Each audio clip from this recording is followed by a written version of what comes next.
If you could hop in an advanced futuristic time machine and go back to any time here on Delmarva, where would you go, Jimmy? Maybe you'd visit a Native American town before the arrival of Europeans? Oh yeah, that'd be cool. Maybe sail across the Chesapeake Bay with George Washington? Now that really sounds fun. Or climb aboard the first Chesapeake steamboat? Yeah, buddy. You know what? What?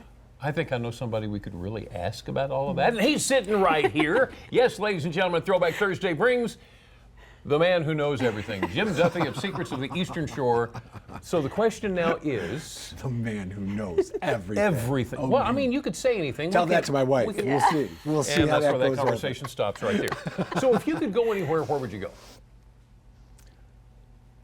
You know, the Native American one sounded good. That was a good one. Yeah, that that was was good. very But good. I got to tell you, it's going to change from week to week because, as you may remember, Jimmy, I kind of have a tendency to jump down different rabbit holes. Right, right. Every week, so it would kind of depend. But one thing I'd say is it might not be the big famous thing. It might be a kind of a smaller Really? thing. Oh. Yeah. Okay.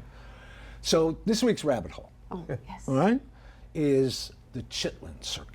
You familiar with the Chitlin The Circuit? Chitlin Circuit. Never heard of the children. There's a group where I live in Cambridge called the Groove City Black Heritage Group.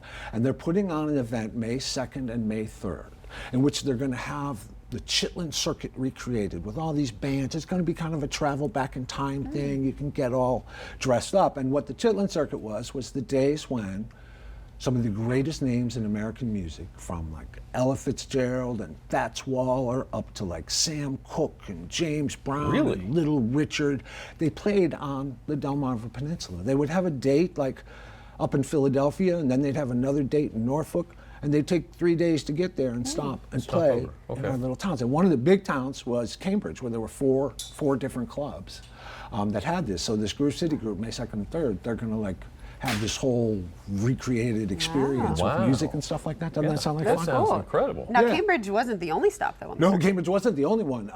Chestertown, a guy named Charles Graves up there, opened the Uptown Club in 1945. And there's also a group up in Chestertown that has done some oral history on this stuff. And there's just so many fun memories. Like one woman was saying that Ray Charles was in Chestertown so often she thought he lived there.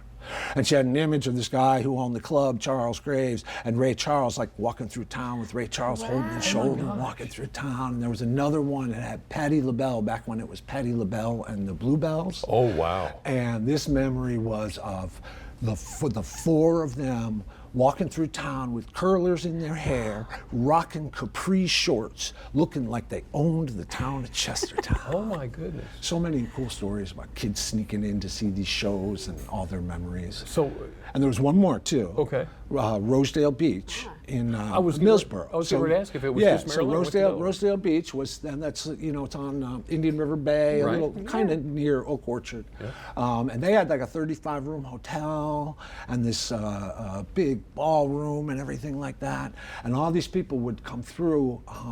There was one night that James Brown was supposed to play. Yeah. And it was a big crowd. Yeah. And then James Brown didn't show up on time. And then it got later and later. And it got a little ugly. People start demanding their money back, getting a little impatient. And it turned out, now we love our first responders. Absolutely. We love our state Of police. course, yes. But guys, you should not have pulled over James Brown and his entourage on the way to this show, because you nearly caused a riot, you know? But he showed up late, and I'm sure everybody who saw that show will never Still loved forget. it. All right, so let's get back to your question. What day this week would I pick to go back on the Delmarva Peninsula? It would be a day in the 1950s. A beauty shop in Chestertown run by Miss Marion Lindsay. Okay. And I'd be there to just be me and the black lady shooting the you-know-what. Yeah.